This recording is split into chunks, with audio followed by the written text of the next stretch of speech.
విషయానికి వచ్చేస్తే మనకి ప్రతిజ్ఞ రాసినది ఎవరు?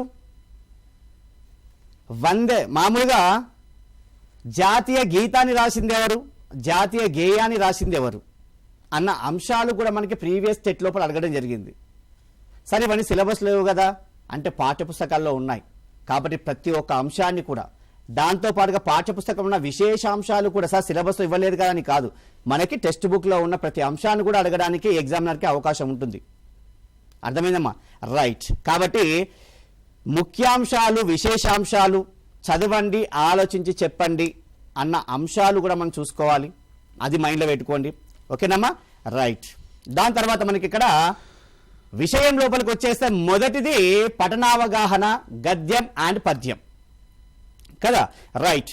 ఇప్పుడు మనకి గద్య భాగం కాబట్టి మనకి పాఠ్య పుస్తకాల నుంచి 1 నుంచి 8 తరగతుల వరకు పేపర్ 1 వాళ్ళకి టెక్స్ట్ బుక్ రిలేటెడ్గా ఉన్న గద్య భాగాన్ని ఇవ్వడానికి అవకాశం ఉంటుంది, అది బాగానే ఉంది. తర్వాత పేపర్ 2 వాళ్ళకి కాస్త ఎలా ఉంటుందంటే వాళ్ళ లోపల ఉన్న విషయ పరిజ్ఞానాన్ని పరిశీలించే అవకాశం ఉంది కాబట్టి బయట నుంచి కూడా మనకి గద్య భాగాల్ని అడిగే అవకాశం ఉంటుంది. అపరిచిత గద్యాలు అంటాం వాటిని. అర్థమైందనా? రైట్. వీటిని మనం బాగా చూసుకోవాలి.